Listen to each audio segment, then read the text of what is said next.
The other thing that struck me, Alicia, when I was watching this video is all of the different sort of pop-up advocacy groups, like the Women's March is the one that came to mind at the forefront.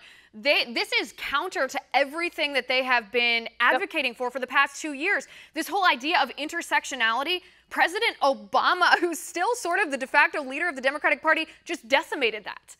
Yeah, and it's so funny because I can think of like 5 other examples. I don't know, the Baltimore riots, the George Zimmerman, Trayvon Martin case, the case of the Harvard law professor that, was arrested because they thought the white police officers thought he was breaking into their home. And then President Obama had the beer summit and, publicly chastised them on international television. I would just take heed. A lot of leftists out there are saying, oh yeah, see you people on the right, heed the words of our great Messiah, Barack Obama.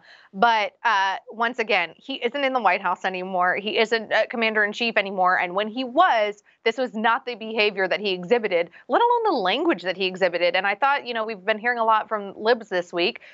Another thing that I actually do agree with, that words matter. And if words matter, actions also matter. And his words and actions when he was President of the United States for 8 years were the complete opposite of what he touted yesterday. Exactly. And then that's why his actions matter to me more than his words here. I'm not going to just applaud it and say, well, great, he had a change of heart. This has been revolutionary. Now he's really seeing the light, because nothing that he did when he was actually in power showed that he believes what he says. In fact, I don't like to castigate people's motives too much, but I suspect, and you can tell me if I'm wrong here, I suspect that this language about not being exclusionary towards white people or white men stems more from the fact that Democrats in the 2016 election lost the white male vote by a higher margin than they did in 2008 when President Obama was running for office.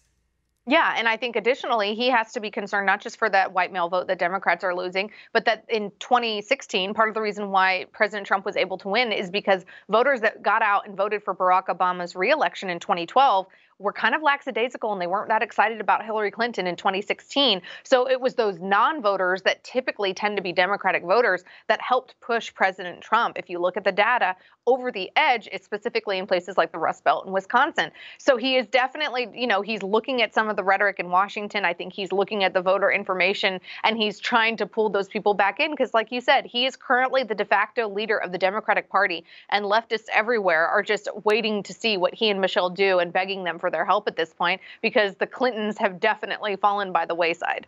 Want to see more videos like this?